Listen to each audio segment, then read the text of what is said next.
Why did the room go silent when she spoke? No one could answer it. Not even the ones who had spent years in combat, who'd watched artillery rip the sky apart and men fall with unfinished prayers on their lips. Silence was rare in war. But that afternoon, in the forward operations tent of a forgotten base in the Afghan desert, silence arrived the moment she said her name. The plywood floor trembled under boots, heavy, deliberate, unyielding. Radios buzzed, dice clattered lazily on a table until they didn't. Someone laughed mid-sentence and froze. Even the generator's hum outside seemed to fade. It was like the desert itself paused to listen. Gunnery Sergeant Alina Torres stepped inside. Her uniform was streaked with dust, sleeves rolled, rifle hanging from her shoulder like it belonged there. Not tall, not built like the men who filled the tent, yet something about her presence bent the air. She didn't look like a myth. That was the strange part. She looked ordinary, and maybe that's why people whispered. Rumors always started the same way. A Marine who moved unseen through ambushes, a sniper who hit targets in sandstorms, a ghost who dragged her brothers out of kill zones no one survived. Most said it was exaggerated, a coping story for soldiers who needed heroes to believe in. But every whisper carried one phrase, always spoken softer than the rest: Spectre 6. A group of Navy SEALs leaned back in their chairs, broad-shouldered and amused. One tilted his chin toward her, smirking. "That's her," he muttered, "the ghost they keep talking about." The others chuckled, the sound spreading like a ripple through the tent. Even a few Marines joined in, not cruel, just uncertain. They didn't know what to make of the quiet woman who now stood before them. At the far end of the room, General Marcus Steele rose from his chair. Late 50s, chest full of ribbons, his face carved by too many wars. 30 years of command had stripped softness from his bones. He believed in numbers, not legends. Legends made soldiers reckless. Ghosts got men killed. Still, even he felt it, the shift in the air. Marines straightened unconsciously as Torres walked in. The laughter faltered. Steele hated that feeling, hated the way discipline gave way to awe. He cleared his throat, cutting through the silence. "You," his bark cracked like a rifle shot. Torres stepped forward, unflinching. Her boots hit the floor with steady rhythm, shoulders square, eyes calm. "Name, unit." "Gunnery Sergeant Alina Torres, 1st Recon, sir." Her tone was sharp, controlled, too perfect. Steele frowned. "Not good enough, call sign." The air thinned. Everyone knew what was coming. Marines glanced at one another. A SEAL sat upright, smirk gone. The whispers that had filled mess halls and convoys pressed against the tent walls like a held breath. Torres didn't blink. She lifted her chin slightly, not arrogance but certainty. "Spectre 6. The words didn't echo. They didn't need to. They landed like a blade drawn slow and quiet. Silence. Smirks evaporated. Dice lay still. Men who had doubted her minutes ago dropped their gaze. One SEAL's jaw tightened. Even General Steele paused mid-breath. He'd seen that call sign before, buried in reports sealed under layers of classification. Sniper coverage. Extraction teams that shouldn't have survived. He'd called it exaggeration back then. Soldiers made myths to explain impossible survival. But now the myth stood in front of him, real, breathing, unyielding. For a long heartbeat, the tent existed between disbelief and reverence. Then Steele's voice came low, hard. "Legends," he said, "break men. Marines will expect you to be unbreakable. If you fall, they'll fall with you." The challenge in his tone cut through the quiet like shrapnel. Torres didn't flinch. "Then I won't break, sir." The silence that followed was heavier than before. Even the dust in the light seemed to hang still. Steele studied her face. He'd seen bravado, seen bluff. But what looked back at him wasn't either. It was certainty, calm, almost frightening in its simplicity. Before the moment could settle, the tent flap snapped open. A young lieutenant rushed in, pale and sweating, clutching a folder. "Sir, Recon Bravo's gone dark. Last contact 20 minutes ago. Outskirts of Kabul, possible ambush. Every man in the tent stiffened. They all knew what gone dark meant. In that terrain, 20 minutes could mean an entire squad already lost.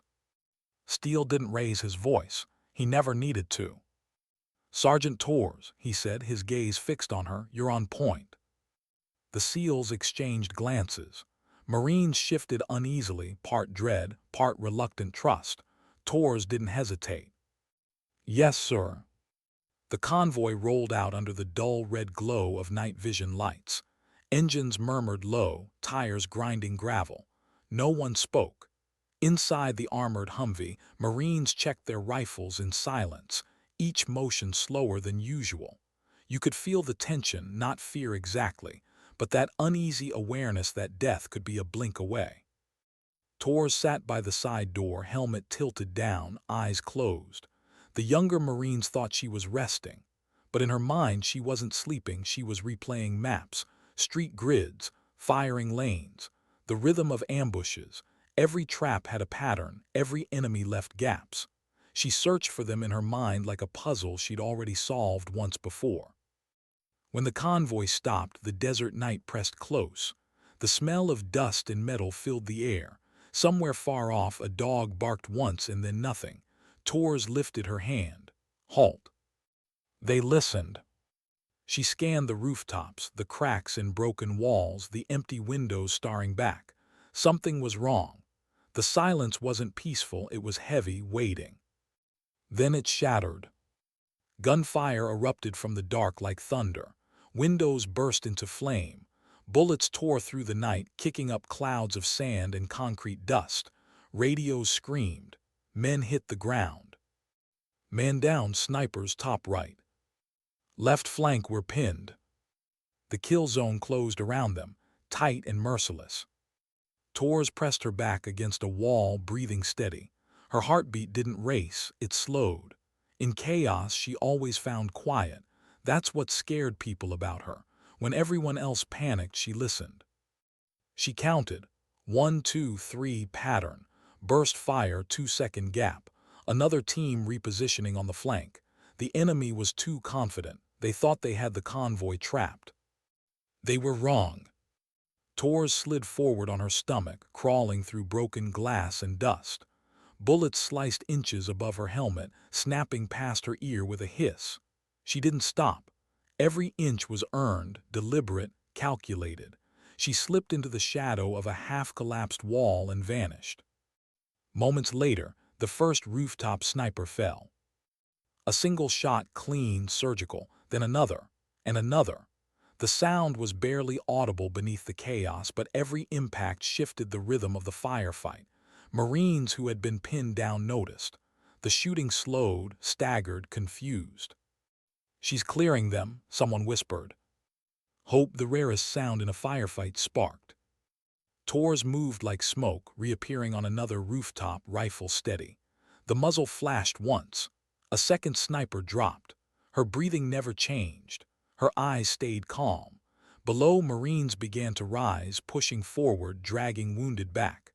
The kill zone loosened, unraveling thread by thread until the gunfire thinned into echoes. When it was finally over, the street was silent again. Smoke curled from windows. The smell of gunpowder lingered like memory. Marines lifted their helmets, staring upward.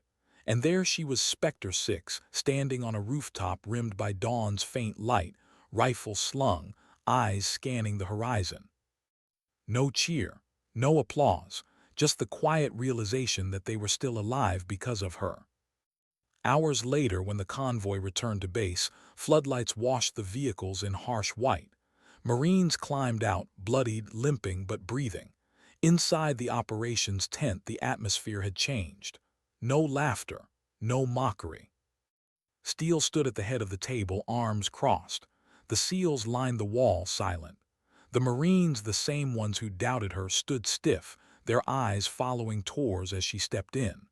The plywood floor echoed again, steady, deliberate, unyielding. Steele didn't speak for a long time. He just looked at her, this quiet woman who had walked through hell and brought everyone back. Finally, he said, her call sign soft, almost reluctant. Spectre 6, you kept every man alive today. No ceremony, no grand speech, just that. And from a man like Marcus Steele, that was more than a medal. Torres didn't smile. She lifted her hand in a crisp salute. Steele returned it, sharp, short, final. The tent stayed silent after she left. Some said they heard the faint hum of the generator again, the dice rolling somewhere, someone exhaling a breath they didn't know they'd held. But for most, the silence wasn't emptiness anymore. It was respect. Outside, under a sky wide enough to swallow memory, Torres sat alone on a sandbag wall. The stars stretched endlessly, the same stars she'd seen over countless deployments. Her rifle lay across her lap. She cleaned it slowly, each stroke deliberate, her hand steady. She didn't think about the legend. She thought about the names of the men still breathing, the ones who'd gone quiet too soon in other battles, the ones no one talked about anymore. A breeze moved across the desert, carrying dust and faint laughter from the barracks behind her, the sound of Marines alive because of her. She looked up at the stars and whispered, more to herself than to them, "As long as they come home, it's worth it." The night swallowed her words. Somewhere in the distance, another unit geared up for patrol, another convoy engine started. Life in war never paused for legends. It just kept moving. But every man in that tent would remember what silence felt like when she spoke her name. And that was how Spectre 6 began, not with glory, not with fanfare. Just silence. A silence that meant she had already earned it. Why did she stay awake when everyone else finally slept? The base had gone quiet hours ago. The laughter from the mess tent had faded. Even the dogs that roamed the perimeter had curled into the dust, their shapes still under the floodlights. But Torres sat alone on the sandbag wall, helmet off, eyes lost somewhere beyond the fence line where the desert swallowed everything it touched. Sleep never came easy after a mission. It wasn't the gunfire that echoed, it was the stillness after, that hollow silence where the world should have made noise but didn't. Every soldier knew it, but few talked about it. She traced her finger over the serial number etched into her rifle stock, a faint groove worn smooth from years of her grip. Beneath it, someone had once scratched an S6. Not her. One of the younger Marines long ago during another deployment. He said it for luck. She hadn't stopped him. A week later, he was gone. That was the thing about legends.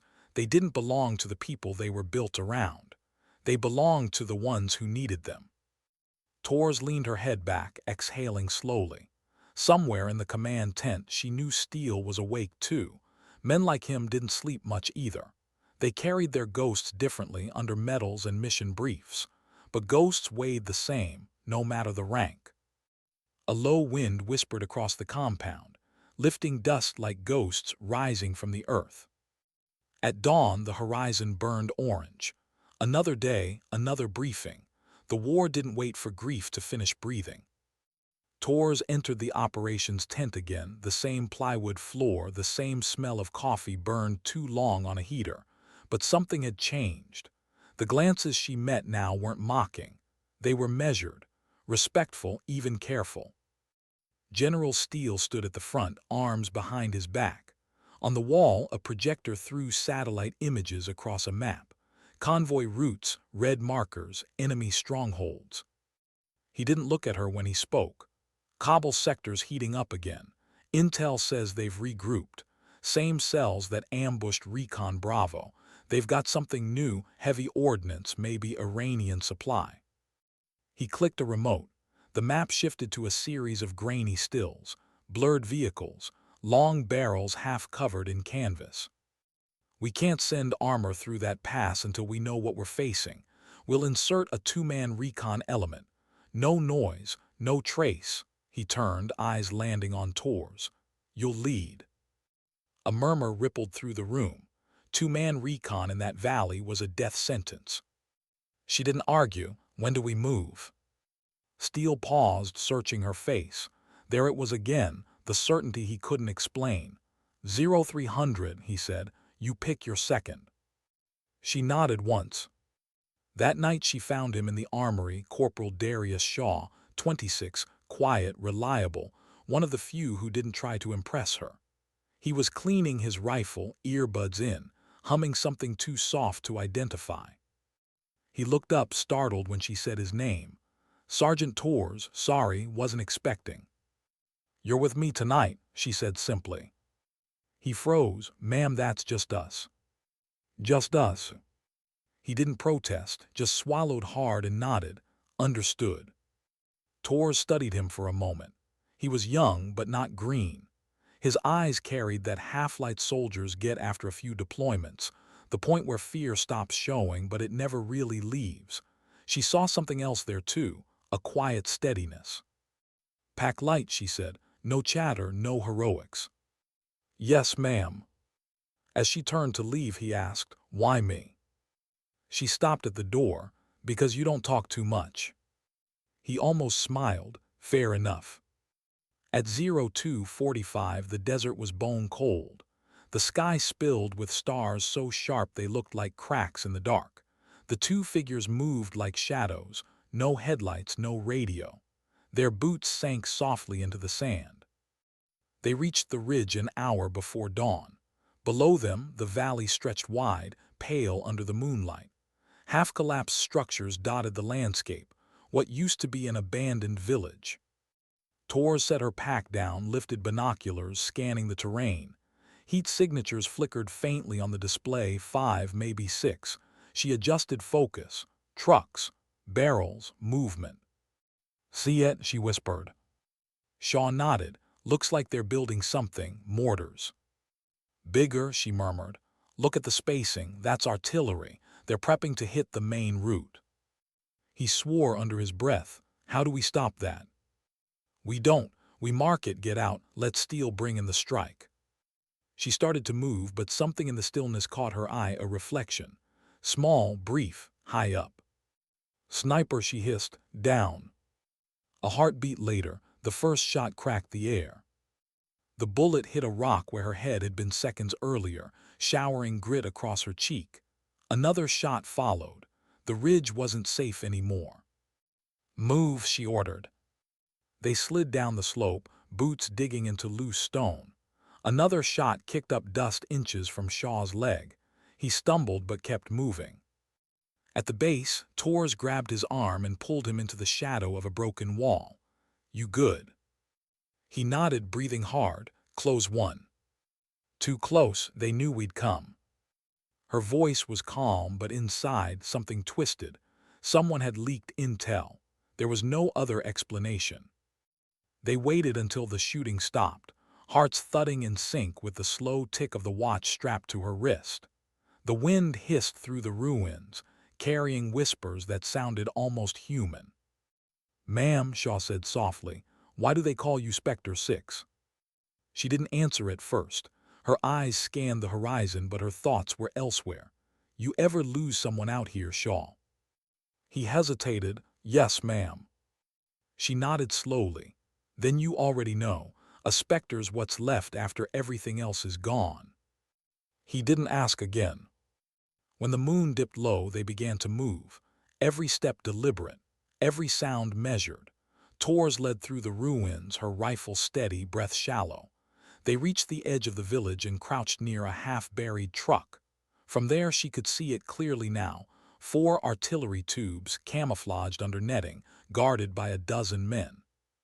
She raised her scope, aligning the laser designator. "Hold still," she whispered. The beam flickered once, painting the coordinates.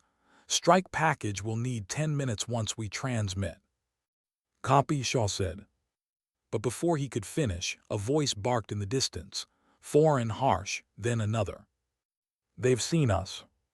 Tor's stomach tightened. "Run." The first flash lit the night. Gunfire erupted behind them. Bullets tore through sandbags, pinged off metal, sparked against stone. They sprinted through the ruins, lungs burning, feet pounding the earth. Shaw tripped over a fallen beam, crashing into the dirt. Torres spun, grabbed his vest, yanking him up just as a round snapped past her shoulder. They ducked into a collapsed house, breathing hard, pressed against the crumbling wall. They're closing in, Shaw gasped. Tors reloaded calmly. Then we make noise before we go quiet. She leaned out, fired 3 sharp bursts, each shot deliberate, counting seconds between rounds. The return fire came heavy, wild. She used the sound to map their position, 2 left, 1 rear, 1 moving fast on the flank. Now, she said. They moved again, ducking through a broken doorway, slipping between shadows. Her pulse was steady, her mind cold. This wasn't panic, it was focus. Every muscle obeyed, every breath controlled. They reached a drainage trench at the edge of the village. She pushed Shaw ahead, sliding in behind him. Gunfire chased them, but the angle was off. They crawled through mud and gravel until the noise thinned behind them. When they finally stopped, both were shaking. Not from fear, from the adrenaline that came after. Shaw looked at her wide-eyed. How do you stay that calm? Tors wiped dust from her cheek. I just don't show it. For the first time, he smiled. A small, tired smile that somehow made the dark feel lighter. They waited in the trench until dawn painted the horizon. Then she reached for the comm unit, voice low. Command, this is Spectre 6. Package marked. Send the rain. Steele's voice crackled through static. Copy that, you 2 clear. Almost. Almost isn't good enough. Extraction teams 5 clicks out. Stay dark. Understood. She killed the line and looked toward the valley. Let's move. They started toward the extraction point, weaving through dry ravines. Behind them, the first distant roar rolled across the desert. A second later, fire bloomed on the horizon. The artillery site vanished in a storm of smoke and dust. Neither of them looked back. When they reached the ridge, the sun was high, burning gold over endless sand. The helicopter waited, rotors chopping the air. Marines waved them in. Shaw climbed aboard first, collapsing into a seat. Tors lingered for a moment at the door, scanning the valley one last time. The smoke still rose in slow, black spirals. The mission was done, but something in her chest felt unfinished, a question without an answer. She climbed in and pulled the door shut. The bird lifted, banking toward the rising sun.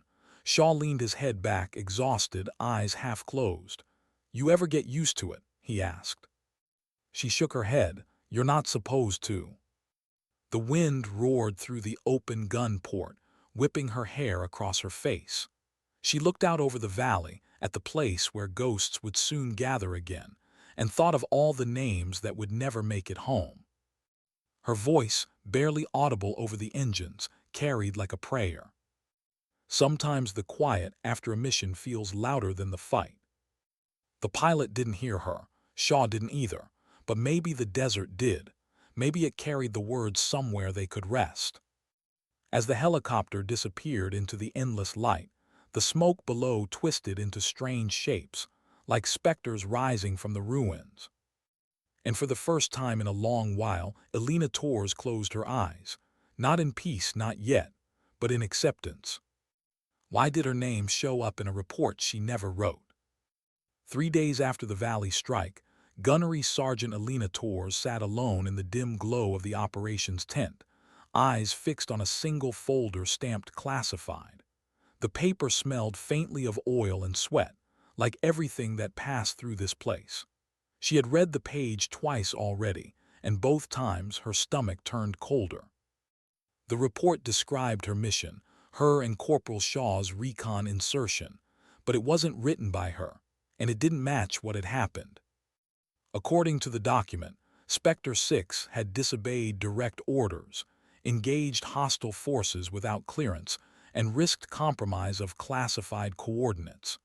It ended with a cold line typed in military black ink.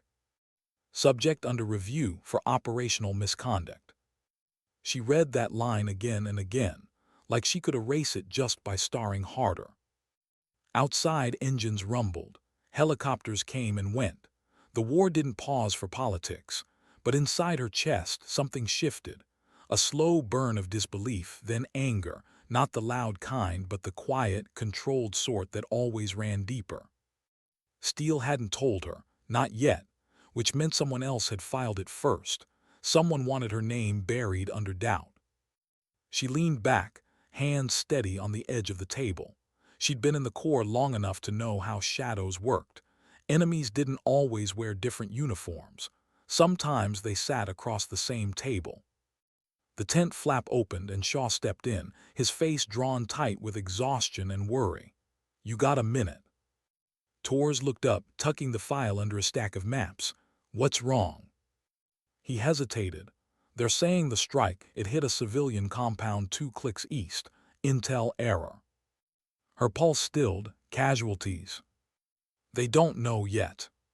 She exhaled through her nose, slow and silent. "And command?" "Investigating, but people are talking. Some of the guys think you called the wrong coordinates." There it was, the whisper. It always started with a whisper. Torres stared past him at the flap of the tent moving in the wind. "I didn't." "I know," Shaw's voice was firm. "I was there, but they'll need someone to take the fall, and you're—" "The legend," she finished for him. Her mouth twisted into something that wasn't quite a smile. "Legends make good shields, or targets." He didn't answer. He didn't have to. Later she found General Steele in his office, small, plain, lit only by the blue glow of a single lamp. He stood over a map, hands braced on the table. He didn't look up when she entered. "Sir," she said evenly, "I need to know if the strike hit the compound." He didn't answer right away. The silence stretched. Finally he exhaled. "We don't have full confirmation. The satellite feed cut before impact." "But you've seen the report." "I have." "And you didn't write it." Now he looked at her. His eyes were sharp, weary. "You think I'd sign off on something like that?" "I think someone did." He straightened. "You're not under review yet, not officially." "Yet," she repeated softly.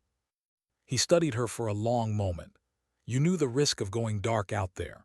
No comms, no eyes. That makes it easy for people to twist facts. But I've seen you in the field, Torres. You don't shoot blind, you don't guess." She waited, reading his tone, looking for what wasn't being said.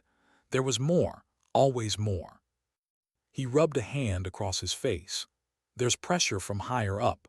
Command wants an example, someone to blame for the optics. A woman with a myth behind her name. That makes headlines easier." "So that's it," she said quietly. "They'll burn the ghost to prove control." Steele's jaw tightened. "Not if I can help it, but if the casualty reports confirm civilians." She didn't let him finish. "Then I'll answer for it, but until then I want to see the site myself." He frowned. "That's not protocol." "Neither is false reporting." Her voice carried no anger, just steel, the kind that made even generals pause. After a long silence, Steele nodded once. "You get one day, take Shaw, no one else." The next morning, the desert was gray and silent when their vehicle stopped at the edge of the valley. The smell of smoke still lingered, faint but sharp, like the aftermath of burned plastic and oil. They stepped out into a landscape turned to ash. The strike had been clean, surgical, precise, too precise for random fire. But Torres knew the truth lived in details. She knelt near the crater, running her hand through blackened dirt.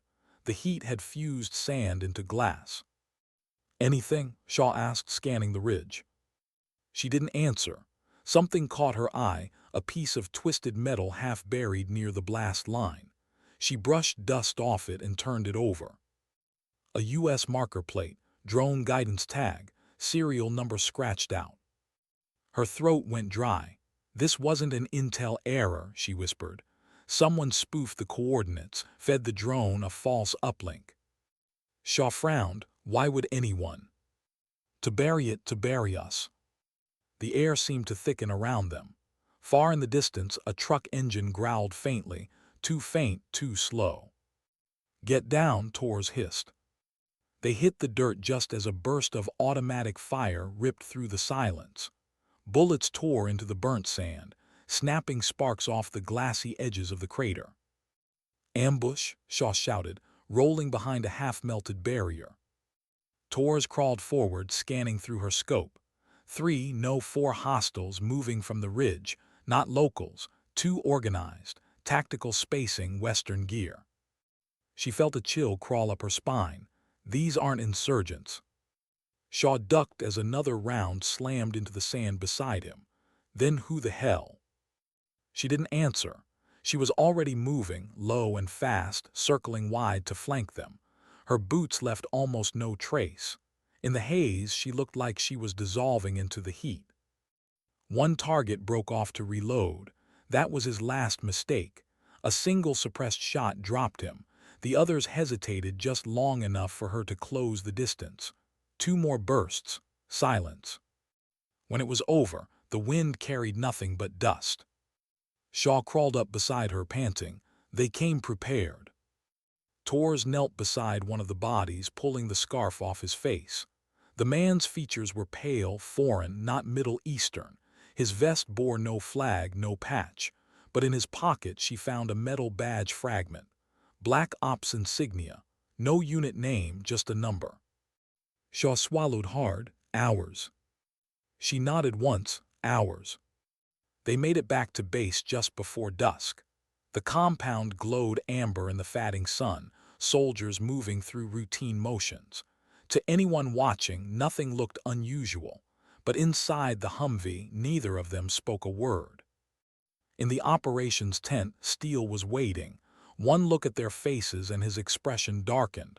What happened? Tors set the metal fragment on his desk.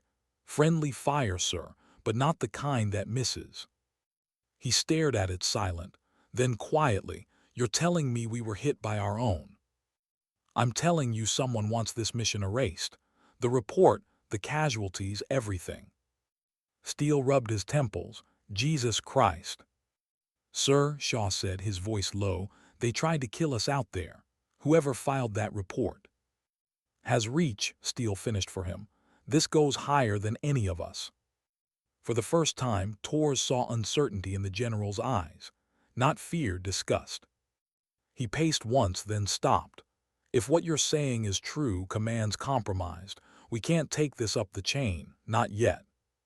Tors folded her arms. "So what now?" "You wait, stay out of sight. Let me see what I can pull from signals." "That's not an answer." "It's the only one I have." She held his stare for a long moment, then nodded. "Understood." But as she left the tent, she knew waiting wasn't in her nature. That night the base slept again, but Tors didn't. She sat in the dark, the faint glow of her laptop screen lighting her face. Encrypted files, comm logs, operation signatures. She went through them one by one. Somewhere between lines of code and coordinates she found it. A transmission reroute from the drone strike. The signature matched a network tied to an old intelligence contact. A name she hadn't heard in years. Major Cole Avery.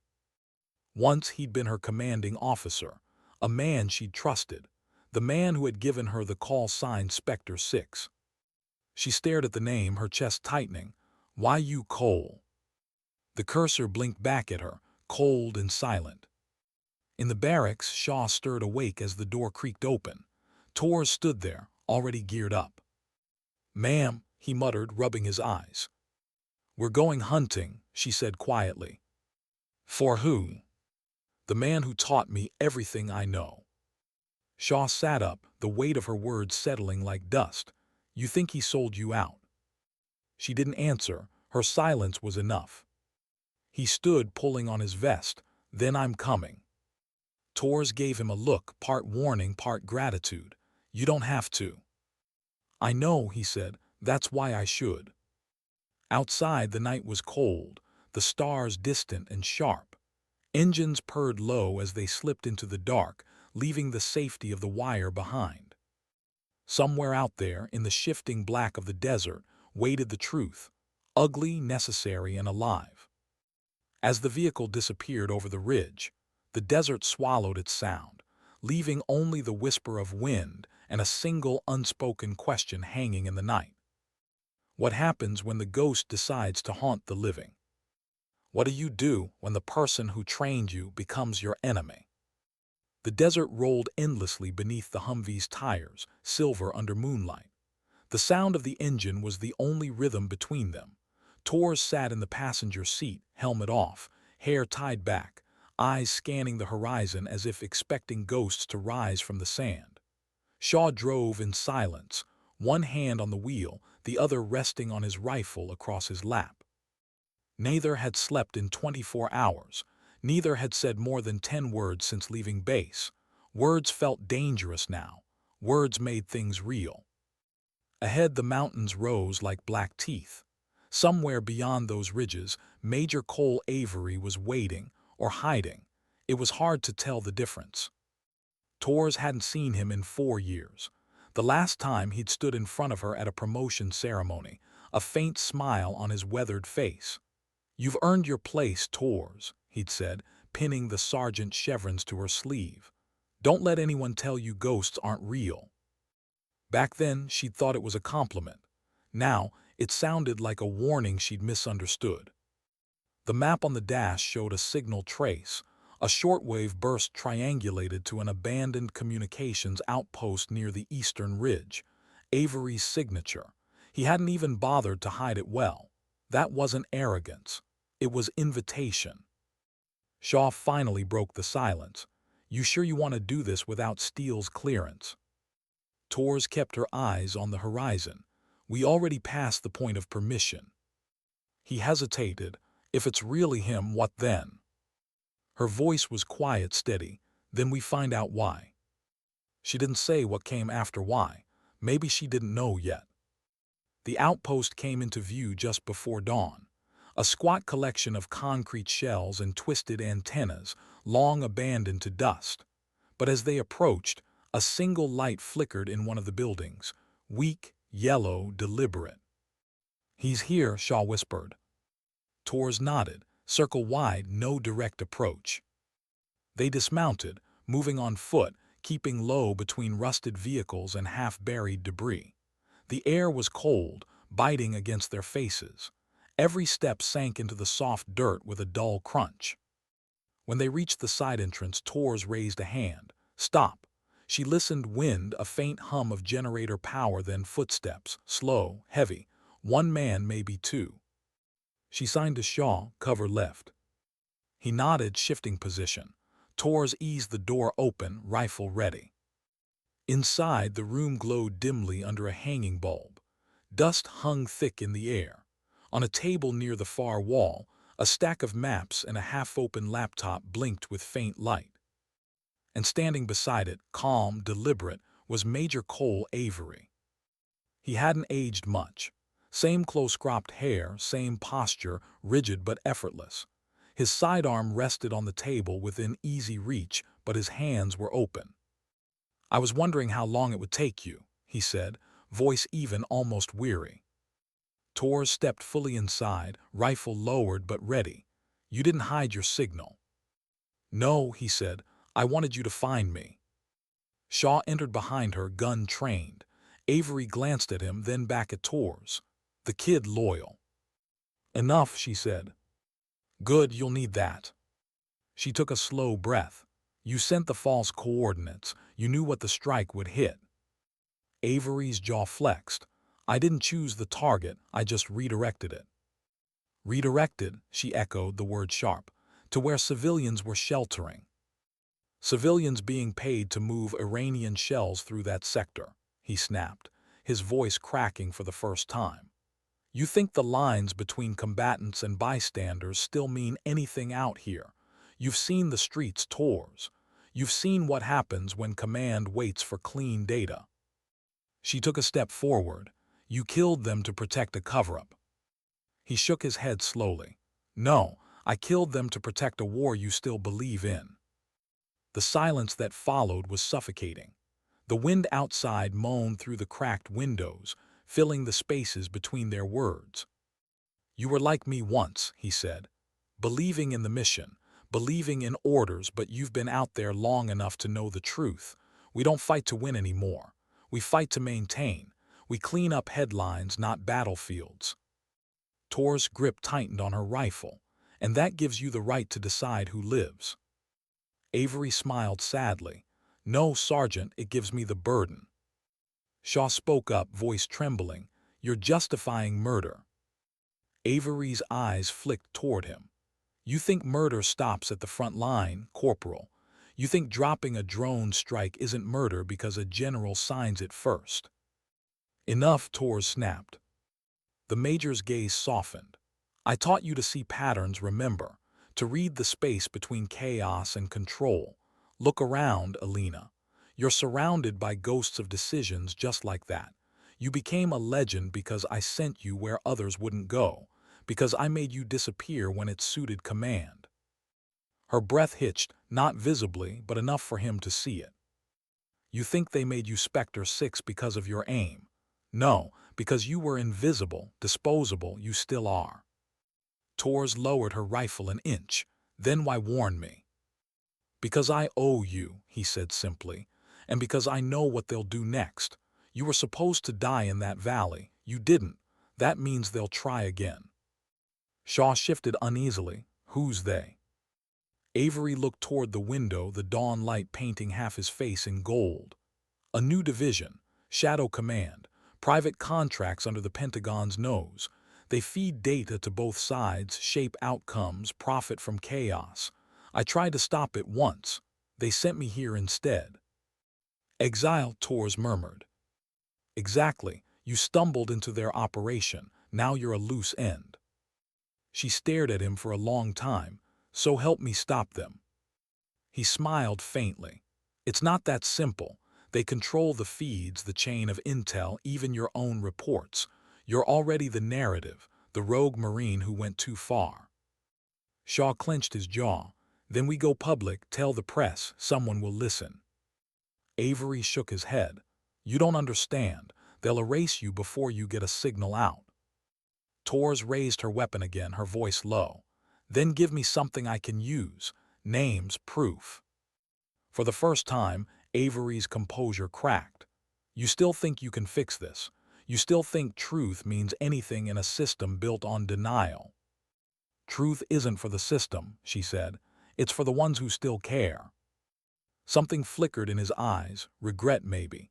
He reached slowly toward a metal case on the table, unlatched it, and slid a drive across the surface. Everything I could steal before they burned me. Operations, signatures, payments.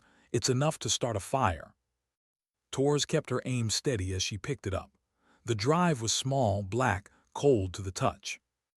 Then he said softly, they'll come for me when they realize you found me. You can't protect both of us. Then come with us. He smiled a sad, almost proud smile. No, Sergeant, I stopped running a long time ago. Before she could reply, the windows shattered. A roar of gunfire ripped through the outpost. Glass exploded into dust. Shaw dove behind the table, firing through the gap. Torres dragged Avery to cover, rounds thudding into the walls. Shadow Command, he gasped. They found me. Torres peeked through the crack.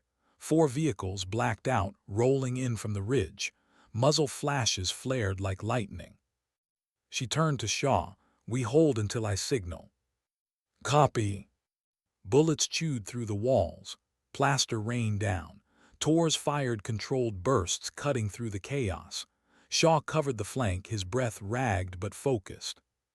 Then a grenade clinked against the floor. Down, she yelled, grabbing Avery and shoving him behind the pillar.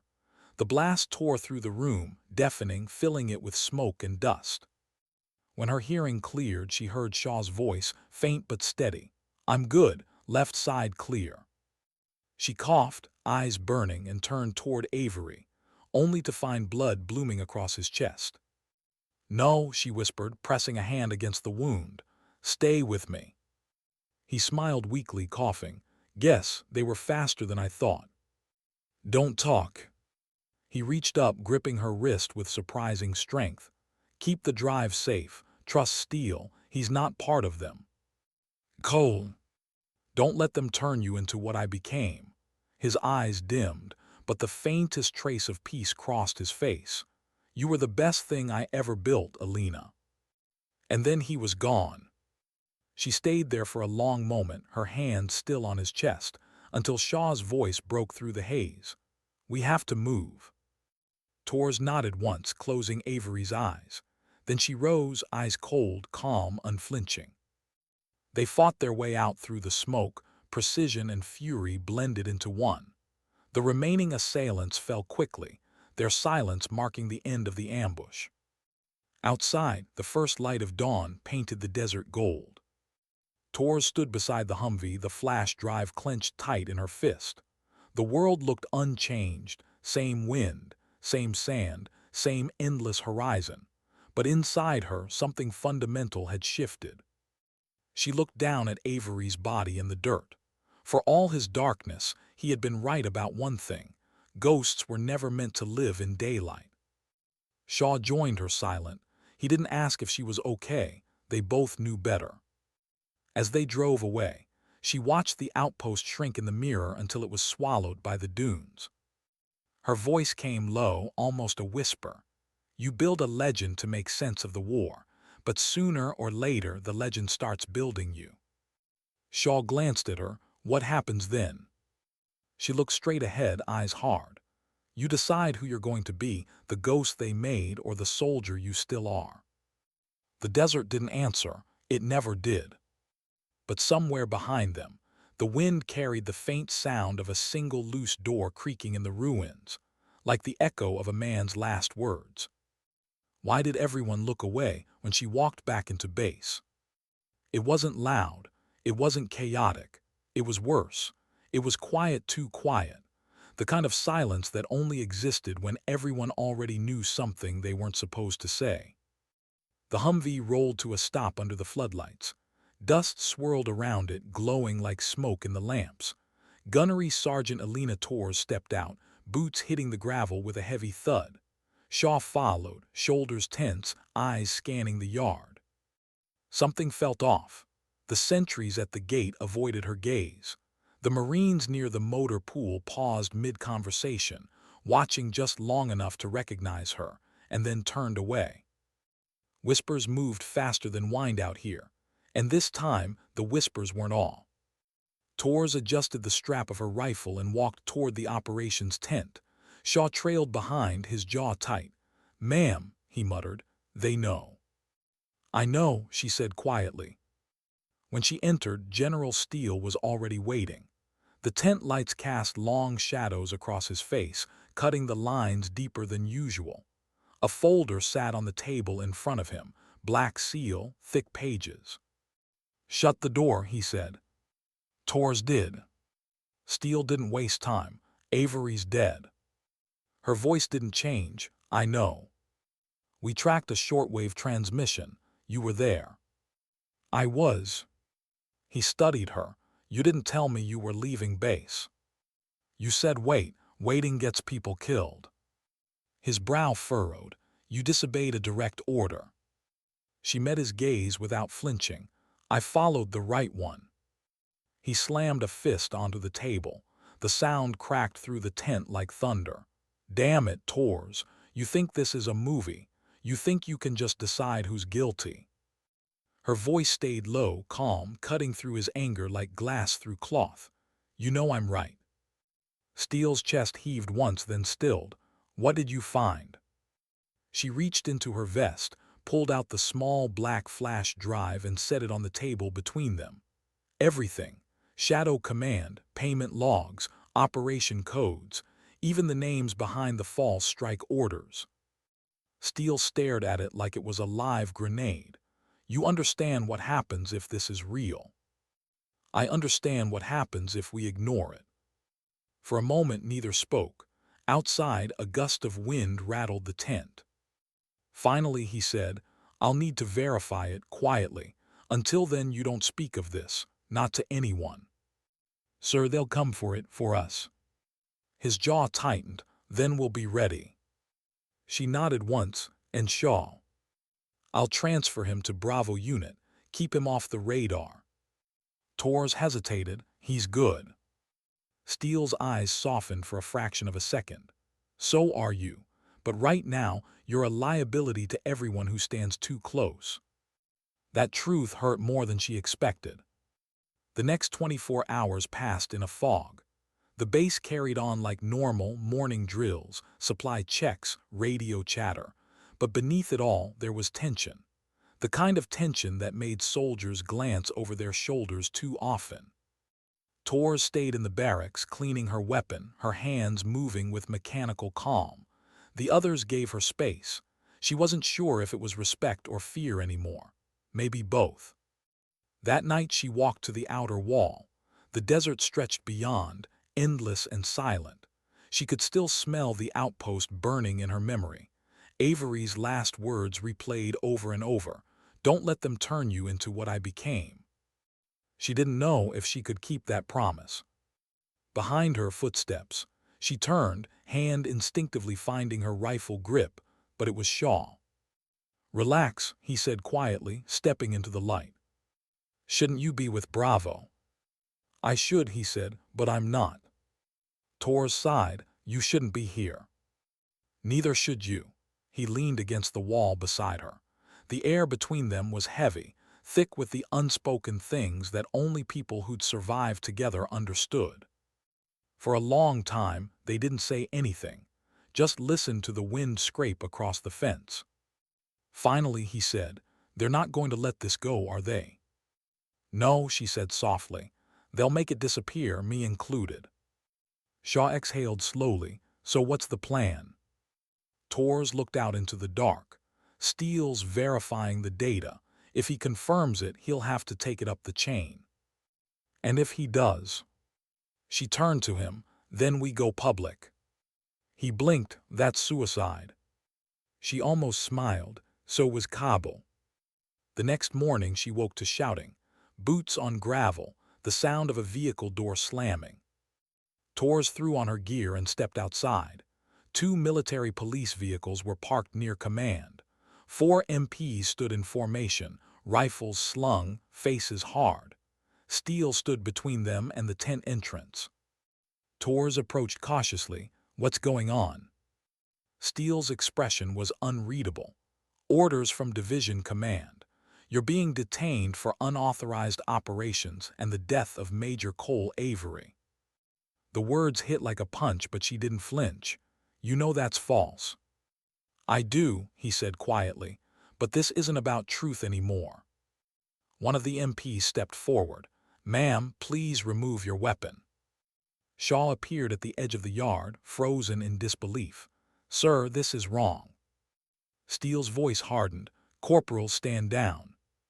Tors looked from him to the MPs, then back to Steele. "You said you'd handle it."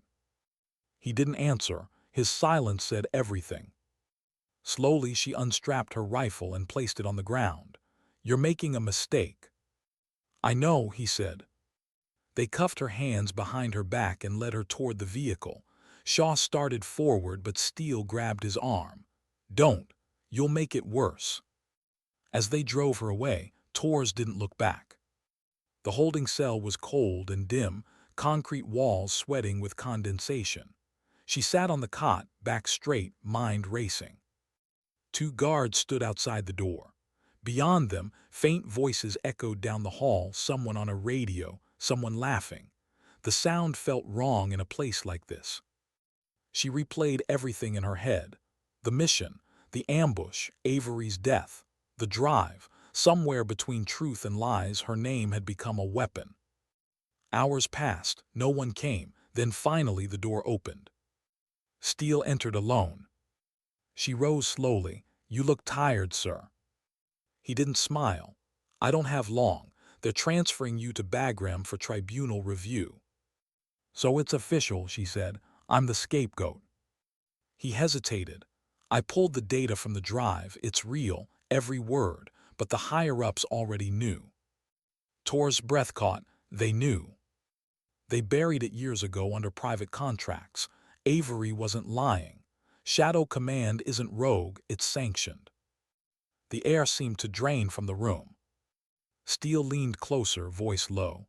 "You're not safe here. In an hour, they'll move you under escort. You won't make it to the airfield alive." "Then what?" He looked toward the door, then back at her. "I'll buy you 15 minutes. That's all I can give. Why? Because I've spent 30 years sending soldiers to die for men who never left their desks. You're the first one who made me question it. Their eyes met, something unspoken passing between them. Respect, regret, maybe both. He slipped a key onto the cot. When the lights flicker, go. And then he was gone. Exactly 12 minutes later, the base lights flickered. Tor stood, heart steady, movements precise. She unlocked the cuffs, cracked the door open. The hallway beyond was empty. She moved fast, silent steps, tight corners. Outside, vehicles idled near the perimeter. She ducked behind them, scanning for patrols. None yet. At the armory, she slipped inside, grabbed a sidearm, extra mags, a radio. On the desk sat her dog tags, confiscated and forgotten. She closed her hand around them, the metal cool against her skin. Then she heard the shout, "She's out." Floodlights blazed to life. Sirens screamed.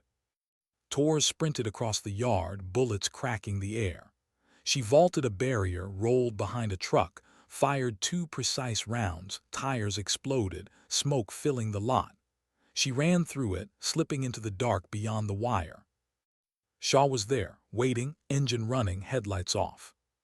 "Took you long enough," he hissed. "Drive." They tore down the dirt road, the base shrinking behind them, alarms fatting into the distance.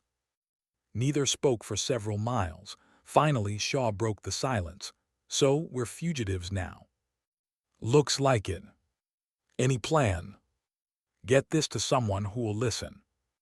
"And who would that be?" She didn't answer. She didn't need to. Hours later, they stopped at an abandoned checkpoint deep in the hills. The wind howled through broken fencing. Tor stood outside, staring at the stars. Behind her, Shaw leaned against the vehicle, rubbing his hands together for warmth. "You think Steele made it out okay?" "He knew the cost," she said quietly. "You think he'll keep covering for us?" "No," she said, "he's done enough." She took the flash drive from her vest, turning it over in her fingers. It felt heavier than before, like the weight of every choice she'd made was fused inside it. Shaw stepped closer. "We could disappear, you know. No one would blame us." Tors looked at him, eyes tired but sharp. "And what happens when the next team dies because I didn't finish what he started?" He didn't reply. She looked back at the sky. The stars were cold, distant, unbothered. "I don't need to be a legend," she said. "I just need to be a soldier again." The wind carried her words into the night, scattering them like sand. For a long time, neither moved. The silence wasn't heavy anymore. It was something else, resolve. Shaw finally spoke, his voice low but certain. "Then where do we go?" Tors holstered her pistol, her silhouette framed against the dawn rising over the ridges. "Washington," she said. "Command." "No," she said, "someone higher." The first light of morning touched the horizon, soft and gold. It cast a long shadow behind her, stretching across the dirt, almost ghost-like. "Spectre 6, Shaw murmured, "back from the dead." She didn't answer. She just started walking toward the truck. Because ghosts didn't need to speak, they just acted. How do you fight an enemy that wears your uniform? The hum of the transport plane filled the cargo bay, low and constant, like a heartbeat that refused to slow. Tors sat against the cold metal wall, eyes half closed, her rifle across her knees. Shaw sat opposite her, restless, his boots tapping an uneven rhythm on the deck. The plane wasn't military issue, at least not anymore. It was a stripped-down cargo hauler, repurposed by smugglers and mercenaries who didn't ask questions. They'd paid in cash and silence. They were headed home, or something like it. "Never thought I'd see the States again," Shaw muttered, his voice almost lost in the engine noise. Tors didn't open her eyes. "You haven't yet." He leaned forward, elbows on knees. "What happens when we land?" "We find the one person who might still care about truth. And if she does, then we make her care."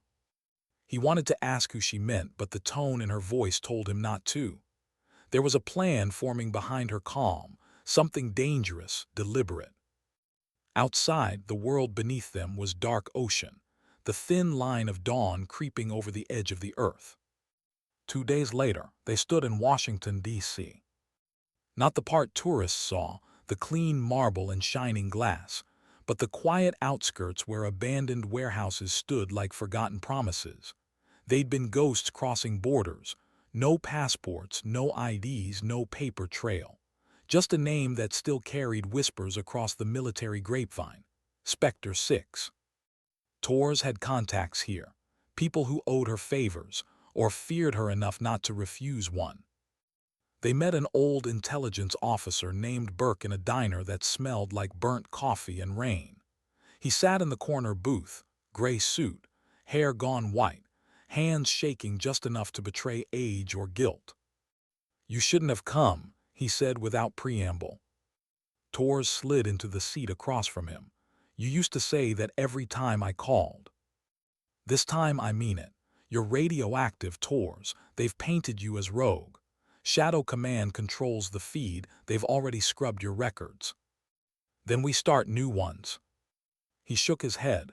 "You don't get it. You're ghosts on paper now. You don't exist." "Good," she said. "Then they can't predict me." Burke leaned in, lowering his voice. "What do you want?" Torres slid the flash drive across the table.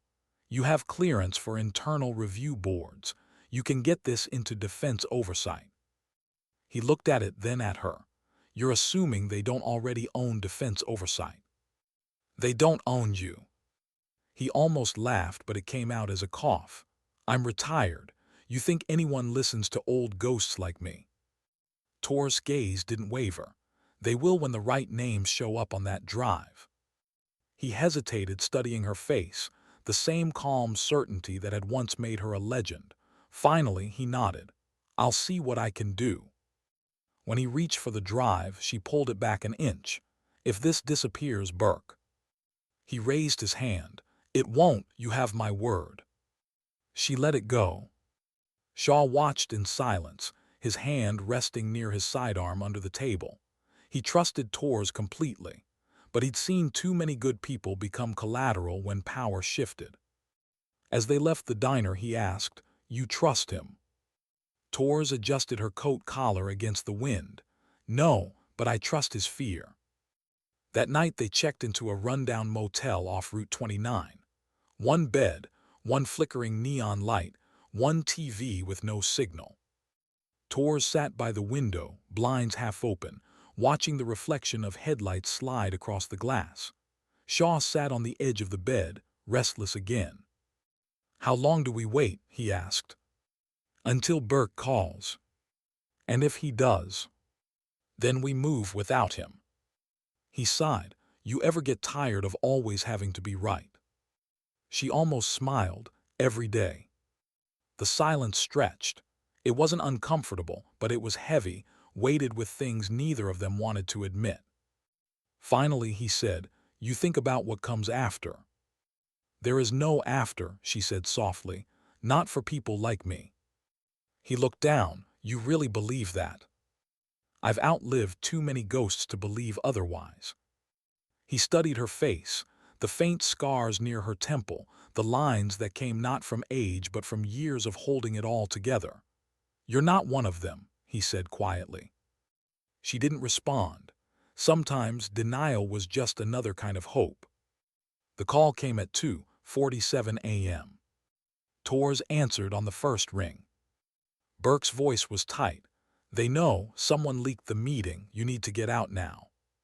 "Where?" "Nowhere, you're burned. The drive's already been flagged by NSA intercepts. They're coming for you." Torres' mind shifted instantly into precision. "How long?" 10 minutes, maybe less. "I'm sorry, Alina, I tried." She hung up, already moving. "Up now." Shaw was on his feet instantly. "What's happening?" "Extraction window, gone, we're compromised." They grabbed their gear and bolted for the door. Outside, the street was empty, the air thick with mist and the faint hum of distant engines. They reached the parking lot just as two black SUVs turned the corner. Headlights flared. "Back inside," Shaw shouted. But Torres didn't run. She moved low, fast, drawing her weapon, firing 3 clean shots. One tire exploded. The SUV swerved, screeching sideways. The second vehicle opened fire, muzzle flashes tearing through the fog. Shaw returned fire, covering her flank as they sprinted for the alley. Bullets sparked against metal dumpsters. The smell of gunpowder filled the air. They ducked behind a brick wall, both breathing hard. "They're not police," Shaw said between breaths. "No," Torres said, checking her mag. "Shadow Command." He glanced at her. "So what now?" She looked toward the end of the alley, where the city lights blurred through smoke. "We stopped running." By dawn, they'd lost the pursuit, for now. They took refuge in an abandoned metro station, hidden beneath layers of concrete and time. The tunnels smelled of rust and damp earth.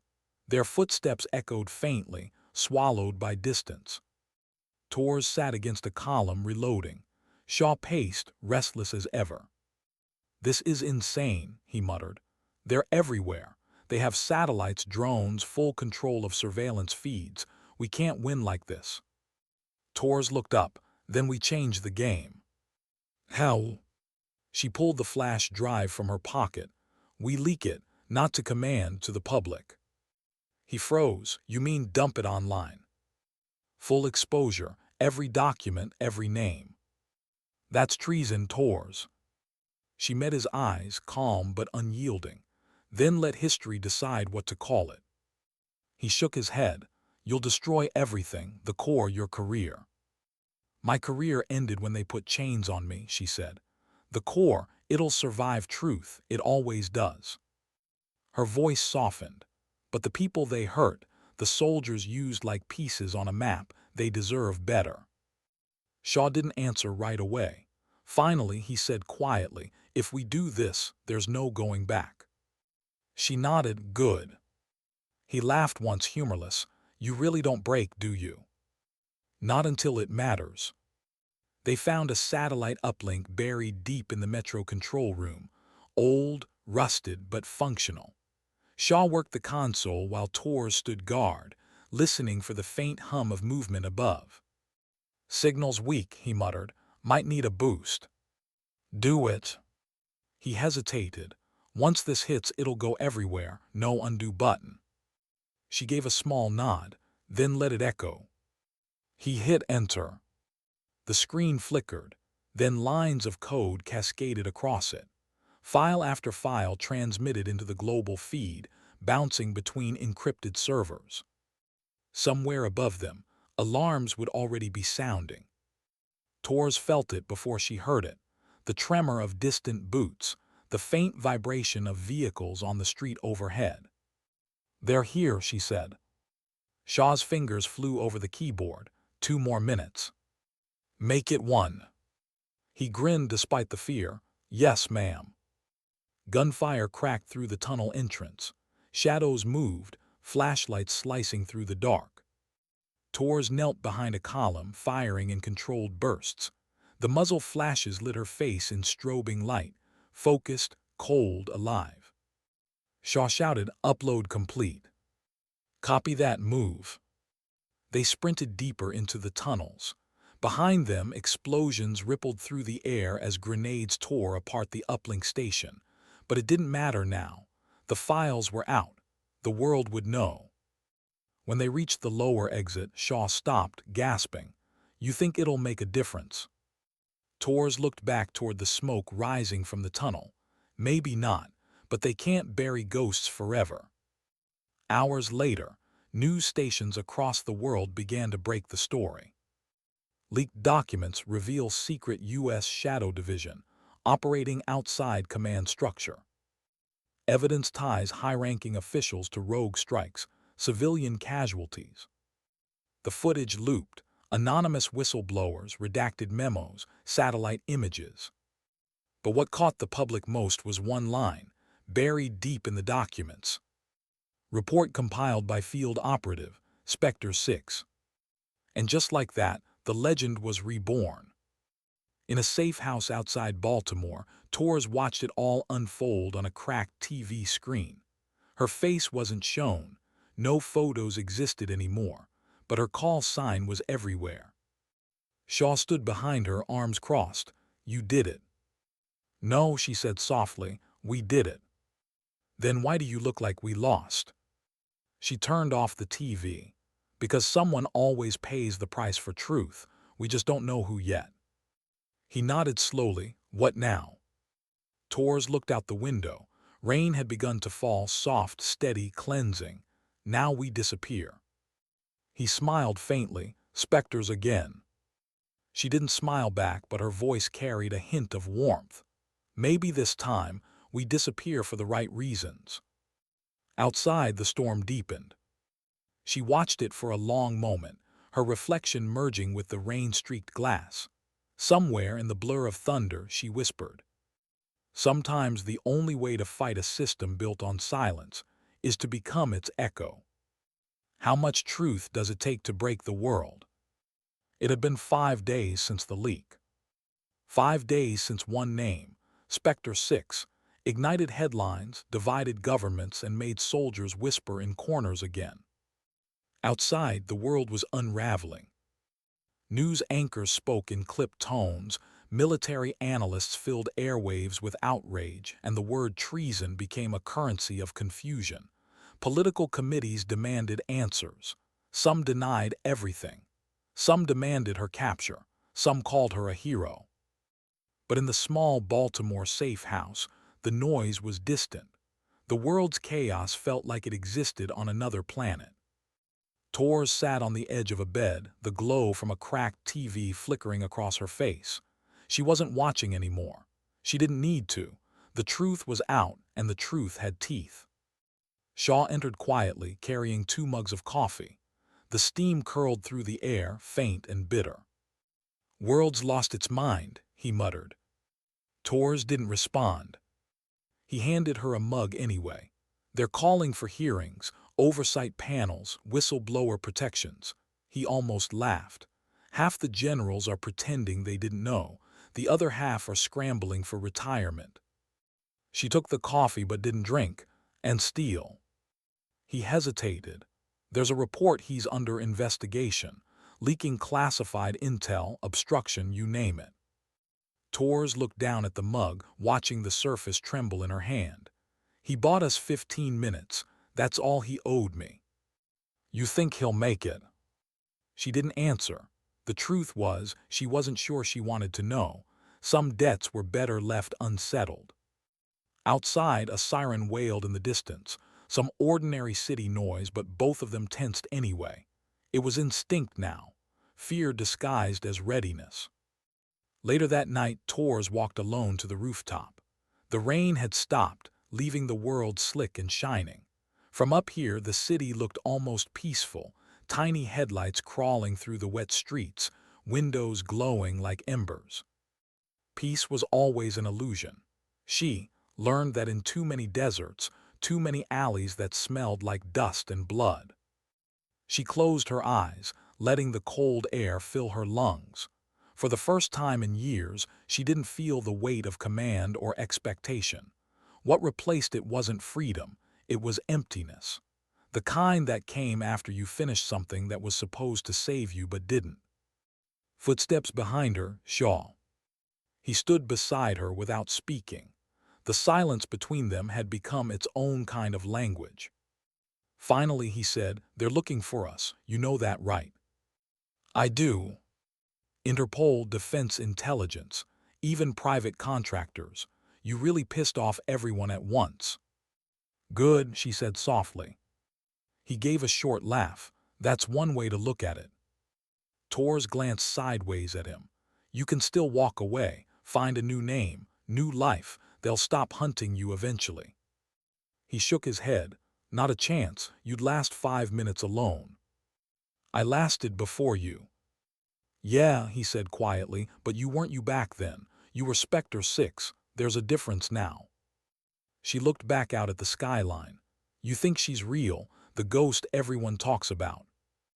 "I've seen her," he said, "but I've also seen you, and I like you better."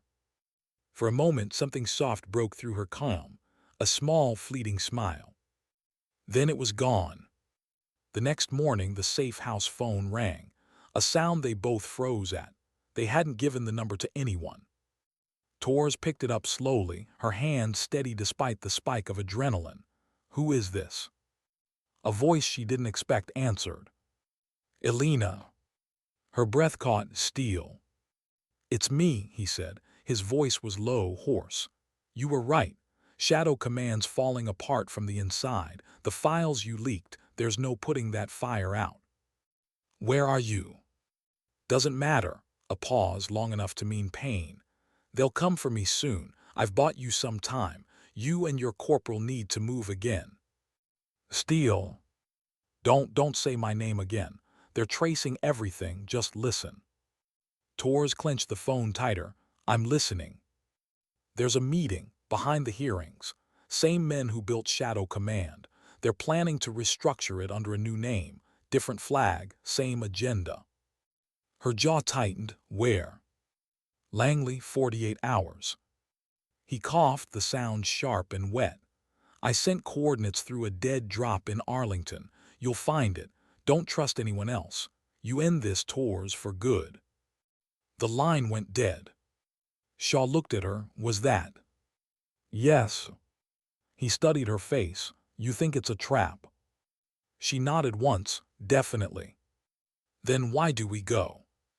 "Because he's dying," she said quietly, "and dying men don't lie about fire." By the time they reached Arlington, the storm had rolled in again. Sheets of rain hammered the windshield, blurring the world into streaks of gray. They parked behind a storage depot near the river.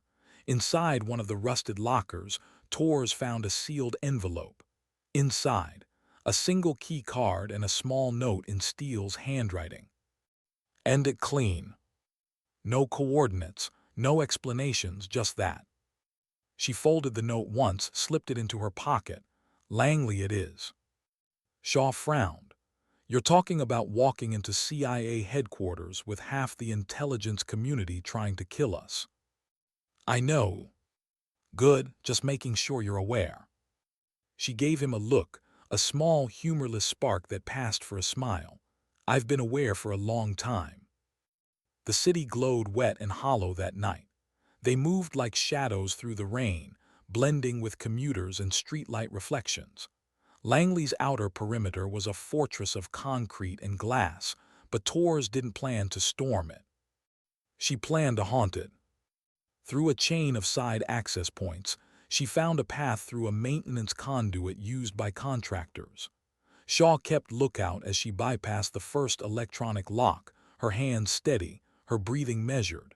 Every click of the tool echoed in her pulse. When the door opened, they slipped inside, silent, invisible. The corridors smelled of cold air and paperwork. Their boots made no sound on the polished floor. Tors moved first, her instincts guiding her like a sixth sense. She didn't need signs, she could feel direction. At the end of a hallway behind frosted glass, voices murmured, low, authoritative, confident. They were in the meeting. She pressed close to the door, just enough to catch fragments.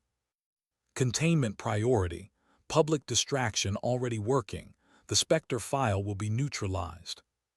Funds redirected through civilian contractors, deniable operations continue.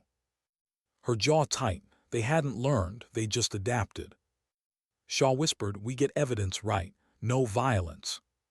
Tor's expression didn't change, evidence first. But in her eyes something flickered, grief, maybe, or resignation. She stepped back, aimed her suppressed sidearm, and shot the camera in the corner. The pop was soft, final. Then she pushed the door open. The men inside froze, 3 suits, 1 uniform. Their conversation died mid-sentence. Tor stepped in, weapon raised, soaked from the rain, eyes sharp. Meeting over. The general at the table, white hair, cold smile, didn't move. "You have no authority here." "I had authority long before you learned how to fake it." He stood slowly. "You think this changes anything. You think your leak hurt us. It only made us stronger." Shaw entered behind her, weapon ready. "Yeah, you look real strong." The general smirked. "You can't shoot us. You'd be dead before you left the building." Tors stepped closer. "Maybe, but I can make sure the world sees you first." She dropped a small device on the table. It blinked red, live feed broadcasting through every encrypted relay they'd built since Kabul. The general's smile faltered. "You're being watched," she said softly. "Say something worth remembering." For a moment no one breathed. Then quietly the man in the suit spoke, resigned, tired. "You'll burn the whole institution down." "Then maybe it needs burning." Alarms blared, security converged. Shaw shouted, "We're out of time." Tors grabbed the feed device, slid it into her pocket. "Go." They ran. The chase through Langley's corridors was chaos. Footsteps, shouts, flashes of light. Bullets sparked off metal rails. Tors moved like she always did, focused, silent, precise. She covered Shaw through every turn, every doorway, until they burst out onto the rain-soaked service deck. Helicopter lights swept the sky. Shaw fired a warning burst to keep the perimeter team back. "We're boxed in." Tors turned, eyes locked on the floodlit glass tower behind them. "Not yet." She pulled a flare from her vest, cracked it open, and threw it into a fuel drum. The explosion tore through the deck, sending fire into the rain. They ran through smoke and chaos, disappearing into the night. By dawn, every channel carried the footage. The faces, the voices, the arrogance of men caught in their own lies. For the first time, the world saw how shadows were built, and for a brief, fragile moment, truth outweighed fear. In a safe house outside the city, Tors sat with her back against the wall, bandaging a graze on her arm. Shaw slumped nearby, half exhausted. "We did it," he said, barely believing it. She tied off the bandage, "For now." "You think they'll still come?" "They always come." He looked at her, worn, quiet, steady, and shook his head. "You know what the weird part is?" "What?" "I think you finally broke the legend." Tors looked up, a faint smile tugging at her mouth. "Maybe that's how you save it." Outside, morning light spilled through the window, soft and colorless. Somewhere in the distance, sirens wailed again. But this time they sounded smaller, less like a threat, more like a reminder that life, real life, still existed beyond the wars people invented. Tors leaned her head back, eyes half closed. "If Steele could see this," she murmured, "he'd say legends aren't written, they just refuse to die." Shaw smiled weakly. "Guess that makes you immortal." She shook her head. "No, just unfinished." And the city beyond the glass kept moving, oblivious, alive, free for the first time in a long while. What happens to a legend when the world no longer needs her? The sun had barely risen, painting the sky in dull gold and muted gray. In the safe house outside the city, the silence was softer than before, not the kind born of fear, but the kind that follows exhaustion. Gunnery Sergeant Alina Tors sat at the small wooden table, her dog Tags lying beside a half-empty cup of coffee. The air still smelled faintly of gun, oil, and rain. Shaw was asleep on the couch, one arm draped over his chest, breathing slow and even. He'd earned that sleep. The world was louder now, even though they'd gone quiet. The leaks had spread, multiplied, mirrored 1,000 times. Shadow Command had collapsed under its own secrets. Arrests were underway. Resignation stacked higher than medals. And for once, no one could bury it. The system had bent too far, and it finally cracked. But Tors didn't feel victory. She didn't feel anything she could name. She reached for her rifle, checked the chamber, then set it down again. Habit. Even now, she couldn't stop the motions that had defined her life. There was a knock at the door, soft, deliberate. She froze. One look from across the room and Shaw was awake, his hand already reaching for his pistol. Tors motioned for silence. She moved to the door, peered through the crack. Outside stood a single man in civilian clothes, gray jacket, trimmed beard, posture military. She opened it halfway.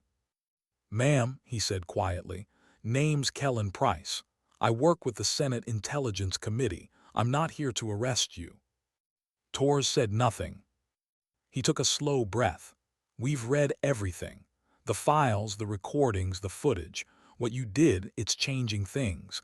But the higher-ups still want to control the story. They'll turn you into a symbol if you let them." "I'm not a symbol," she said. "That's exactly why they'll use you." Shaw stepped forward from behind her. "Then what do you want?" Price hesitated. "There's a closed hearing tomorrow. They want Torres to testify, put her on record, clear her name." Torres' gaze didn't change. "And what happens when I tell the truth again?" He sighed. "The truth scares people, Sergeant, but it also fixes things eventually." "Eventually gets people killed," she said. He nodded slowly, understanding. "Then maybe this time it doesn't." He slipped a folded paper across the table. "Location, time, secure channel if you change your mind." And then he left. Shaw closed the door behind him. "You believe him?" "No." "So?" She looked at the paper, the faint government seal barely visible through the fold. "So we decide what kind of ghosts we want to be." The night before the hearing she didn't sleep. Neither did Shaw. They packed what little they had, maps, ammo, documents, and sat side by side in the quiet, the hum of a distant highway the only sound. Shaw leaned forward, elbows on his knees. "You could walk in there tomorrow and end this clean. Let them see you. Tell your story. Maybe for once people would know the name without the myth." She shook her head. "They don't need me for that anymore. The truth's already louder than my voice." He frowned. "You deserve to clear your name." Torres looked out the window. The moonlight cut across her face, half in shadow. "Names don't matter, Shaw, people do. And they're finally safe from the lies we uncovered. That's enough."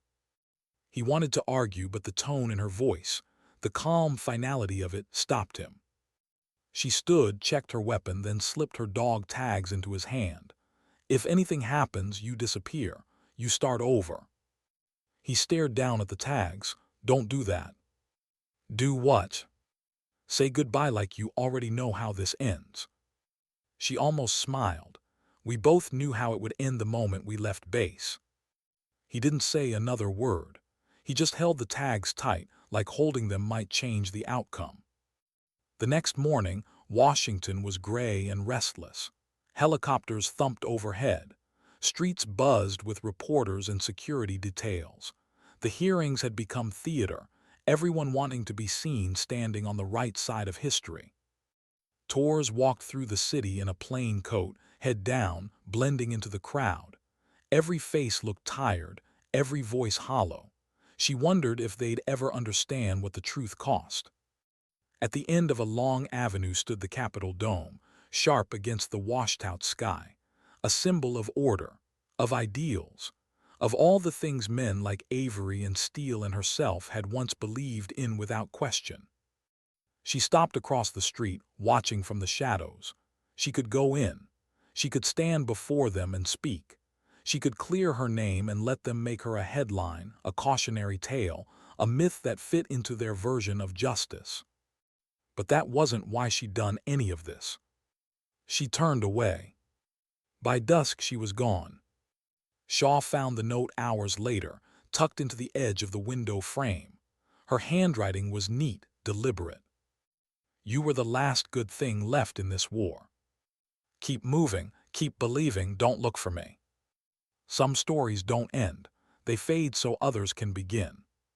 He read it 3 times, his throat tightening. Outside, rain had started again, soft and steady. He slipped the note into his jacket, picked up his pack and walked out without locking the door behind him. Because somewhere he knew she was still out there, somewhere quiet, somewhere between peace and penance. Far away, deep in the Appalachians, a cabin stood among the trees. Smoke curled from its chimney, thin and silver against the gray sky. Inside, the walls were lined with maps, photographs, and silence. Torres sat by the window, watching the woods move in the wind. Her rifle leaned in the corner, untouched. A radio crackled faintly on the table, broadcasting news she didn't need to hear. Spectre 6 remains unaccounted for, a reporter said. Government officials have declined to comment on the whistleblower's location. She turned the volume down until the voice became just a murmur, like distant memory. Outside, the forest stretched endlessly. No orders, no missions, no noise, just the hum of a world trying to heal itself. She picked up her coffee, took a slow sip. For the first time, it tasted like something real, bitter, grounding. Her mind wandered to Steele, to Avery, to every name that had come and gone under her command. The ones who had followed her into fire, the ones who hadn't come back. She whispered their names one by one into the quiet, not as a prayer, as a promise. And for a moment, she thought she heard them again. Faint laughter, boots on sand, the hum of a generator, the silence of that first room when she'd said her call sign. Spectre 6. She smiled faintly, not the smile of pride but of understanding, the kind that came from finally knowing that legends didn't live forever, they just learned when to stop fighting. She set the mug down, stood, and stepped outside. The woods were alive with sound, leaves rustling, birds cutting through mist, a river whispering somewhere below. She walked toward it, her steps steady, deliberate, unyielding. The same rhythm they once followed through smoke and fire. The air was cold, but it felt clean. For the first time in years, she wasn't running, hiding, or fighting. She was just walking. She stopped near the riverbank, the water dark and slow. The reflection staring back at her wasn't a soldier or a legend, it was just a woman, tired, whole, still standing.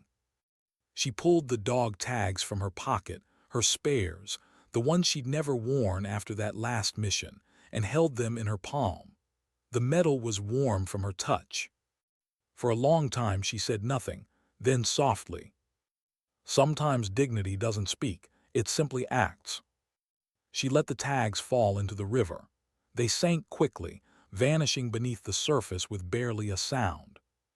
The current carried them away. Tors watched until the ripples faded, until the only sound left was the wind moving through the trees.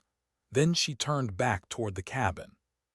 The sun broke through the clouds just enough to touch her face, and in that moment, for all the battles and silence and loss, she looked almost at peace. The ghost had finally found her rest. And somewhere, half a world away, the Marines who still whispered her name didn't know that their legend wasn't dead. She'd just gone quiet, the way real legends do.